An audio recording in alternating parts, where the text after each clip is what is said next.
Hello there everyone and welcome to a new review on the channel. Today we're looking at something that came out a bit ago, and that is You're Only Lying to Yourself by Jermay, his card magic project.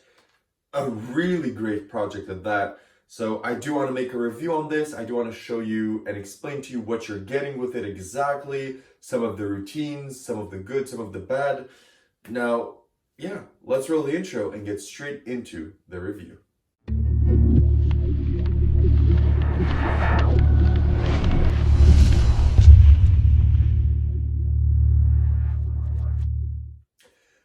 So you've decided to stick around and learn more about You're Only Lying to Yourself by Jermay. So first and foremost, what is this? Is this a download? Is this a book? What is it? It's actually both.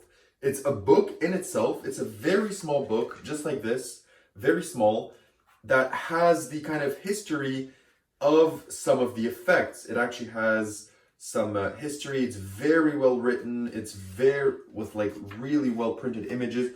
It's a small book regarding kind of the thinking behind the effects. In this book, you're actually not getting the instructions for the effect. You're not getting the method or anything. You're getting kind of the idea and the thinking behind the effects. And right here in the actual case of the book, you get an instructional video, link, and password for you to go on the Vanishing Ink website and actually get your videos for the project. And there's a lot of routines here. They're well explained. We'll get into that in a moment, but let me show you one of them. Let me show you one of the routines that I personally like. Again, there's no one here with me. So at one point when we're gonna have to eliminate certain packets, we'll use the die.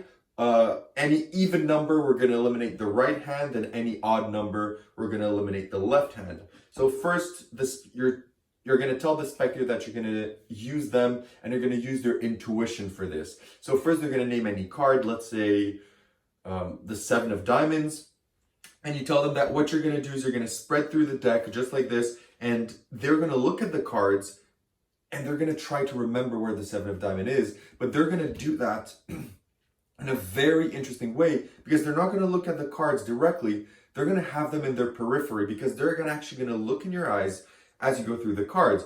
So again, what's going to happen is the spectator is going to look at you, and in the periphery, he's going to see the cards passing, and then you're going to tell them, once you're done, you're going to place the cards, and you're going to tell them, did you see your card?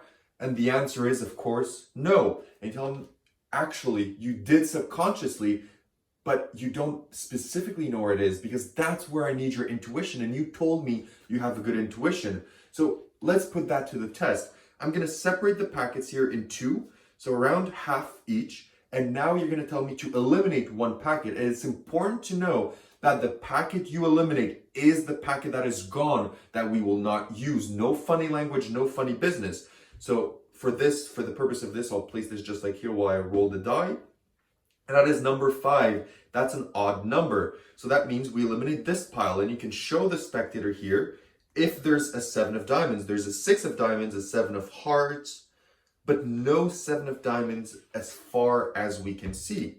So that's already a good start. Then you're going to do it again. You separate it in around half, and they're going to go again.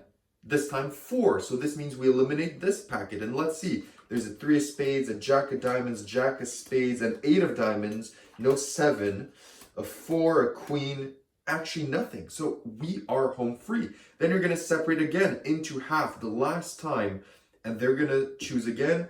This time is 3, so it's an odd number, which means that we eliminate here these cards, just like that.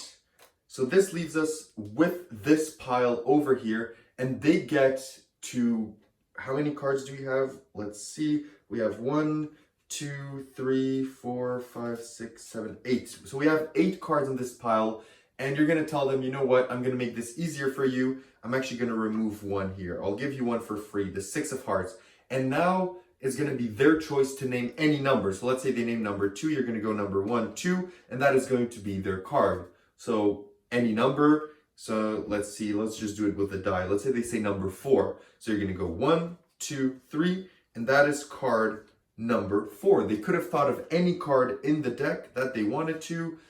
what was it? The 7 of diamonds, and your intuition has led us directly to the 7 of diamonds. And that is essentially the routine.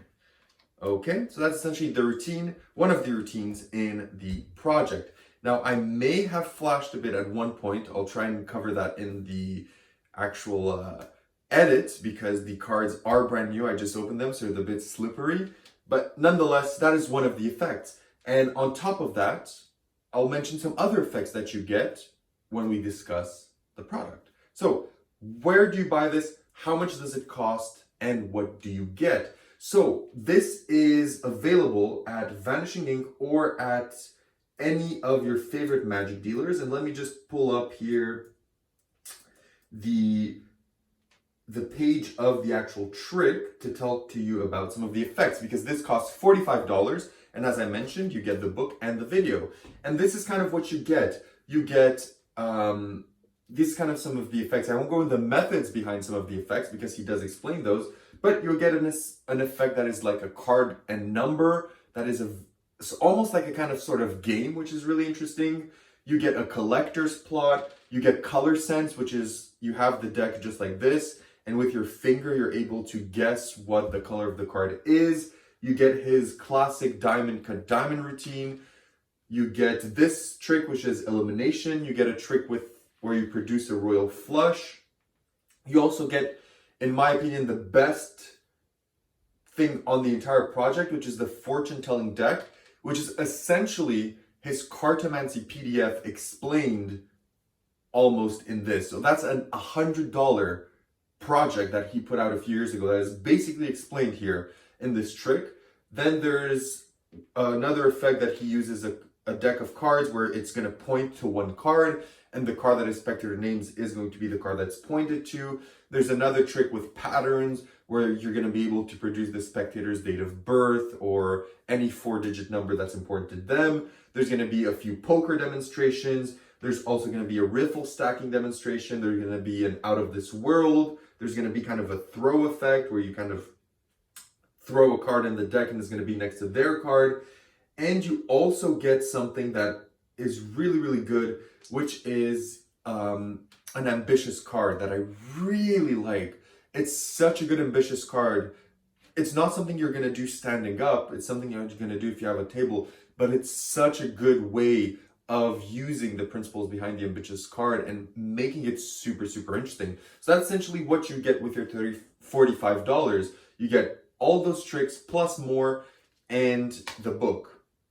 Now, I also want to mention, if you want to do everything there, you're going to need to buy certain things. So for one routine, maybe you're going to need a specially printed deck.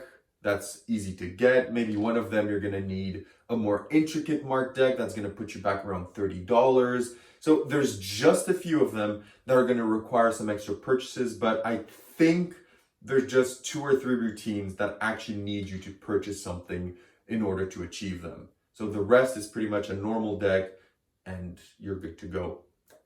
So now let's get into the actual difficulty of this. Is this difficult to perform? Now, since it's like a collection of effects, it's hard to say because some effects are easier than others. For example, the one I did here is pretty easy. However, if you take another one, which is, for example, if you take the riffle stacking demo, or there's another one that requires perfect pharaohs to get achieved, then those are more hard. So I think this is pretty much intermediate to advanced, because I would say that even the tricks that are really, really beginner friendly, there's still something to it that I would say when I started in Magic, I wouldn't necessarily have been able to achieve with prowess and making them interesting, because Luc Jermay really has this prowess making things interesting and making things impactful and making things that other magicians do.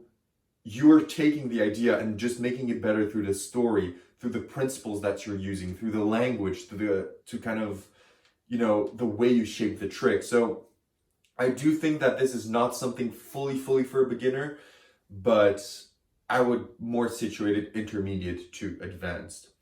So now that that's out of the way, let's get into practicality. Is this practical? It's something hard to say with books, right? But what about the effects? Are they practical to do every single day?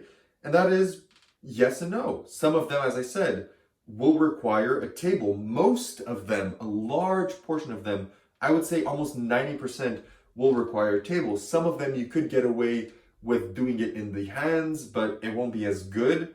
So I would say most of them require a table. So you're not gonna go David Blaine style and do these in the street. You could, a few of them, like for example, the color sense one, you could just deal the cards in the spectators empty hand and you can do that in the street or impromptu any place. But again, right, it's still better with a table and in a place where you have time to kind of get the spectator into the story, get the spectator involved into what you're doing. I don't feel none of these routines are kind of, hey, magic man, show me something, and this is something that you're gonna do.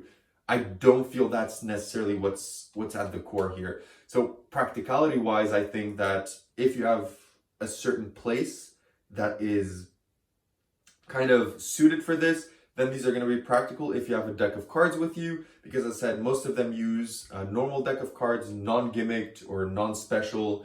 So practicality wise, if you perform in places with a table, where you have a surface to kind of deal, to kind of move cards around, to involve spectators, then yes, because all you have to carry around is a deck of cards, and that's pretty much it. And that gets me also into kind of the point of where to perform. This kind of, I've already said, this could be performed, I believe, in casual settings where you have a table. In parlor or stage, these would work really, really well. I feel these routines, even though Luke says that are kind of casual type tricks, I do feel some of them really feel like professional grade tricks. Like the fortune telling trick that I mentioned, I swear that you could literally make a reputation off that trick alone, how good it is. So I do understand why he's talking that these is more casual tricks, but I do, in my opinion, think they really are more than that. And you're going to get a lot for your buck with this purchase. But again, they're not going to be your kind of walk around tricks that you can do all the time. Some of them will, some of them will not. So that's pretty much all I have to say around that. So I kind of wrapped everything that I had in my plan to mention, which means I'm going to give you the positives and some negatives of this and wrap it up with my final verdict. So let's start with the negatives. What are some of the negatives? Some of the negatives are that for some effects, you will need to buy extra things. As I said, one of them will require a deck that goes $30 or more. So you're going to have to invest into that if you really like that effect. Some other effects, like the fortune telling deck, you can either find maybe decks that are already specially printed or make your own, which is going to take like around an hour. So you're going to have to put some time into that. And some other effects like the color sense are going to need an extra purchase. So some of these are going to need you to go out and purchase certain things, put the time and effort into making it yourself. And by making it yourself for the fortune telling deck, I'm not mentioning that you have to like gaff the deck. It's just you're going to have to draw on every card a certain image and learn that certain image, learn the meaning behind it, etc. So it's not a gaffing process, it's a drawing process. And if you're like me and you can't draw like anything, like even a stick man, you can't really draw, that's how bad you're at it, you're maybe gonna have to like find a deck that's specially printed. And I have one for you. There's actually these, I forgot the name, it's kind of called the Witch deck or something. And those are actually with images that are similar to the ones by Luke Jermay, but they're already printed on the cards. And the decks are really not expensive. I think they're like $12.99 US. And you can maybe stock on them and actually use them in the performance, because that's what I use. So that's also an idea. But apart from that, for the negative is that this is not super beginner friendly, and most of the effects do need a table and they do need some kind of story behind it. I know he does say that you can literally just do them, but I think you'd not necessarily give justice to the effort that Luke Jermay put into framing and creating the effect. Now, on the positive side, the effects are hard hitters. They're really good. They're kind of a collection of all of his card magic. So you may have seen some of them somewhere, you may have not, but essentially it's the best of the best. And as I mentioned, some of them have been in projects that he charged upwards of $100 for. Some of them are from his masterclass, which is $75, and he explains them here. So there's a lot of things here that really are like gems and really are good effects. And I also really like the fact that it's not explained all in the book, but it's both. You have like the thinking and the theory in the book, if you're interested in that, and then you have purely the mechanics and the explanations in the video, which I think is really, really a good concept. And I wish more kind of projects would do this, where it's like, even though you have a book, you have kind of a visual aid, because I always feel it's easier for me to learn visually than by reading. But nonetheless, I really do appreciate the approach they did.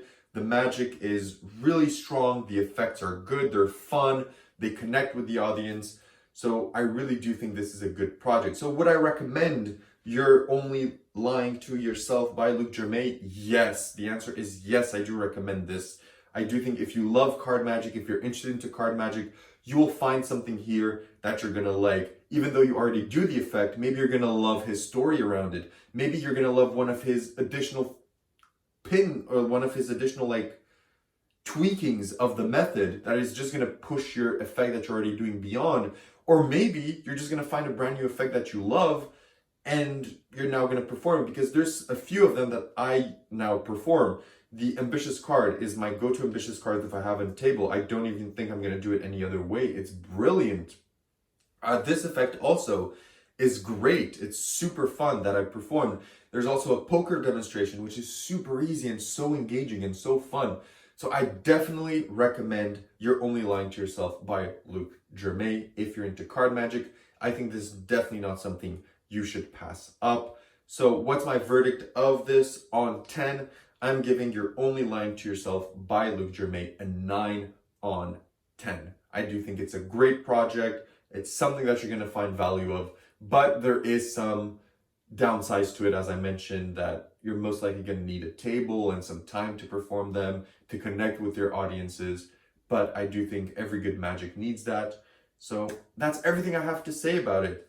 Thank you everyone for watching. Thank you for commenting. Thank you for liking, for subscribing. I really appreciate it. And I'll see everyone in my next review.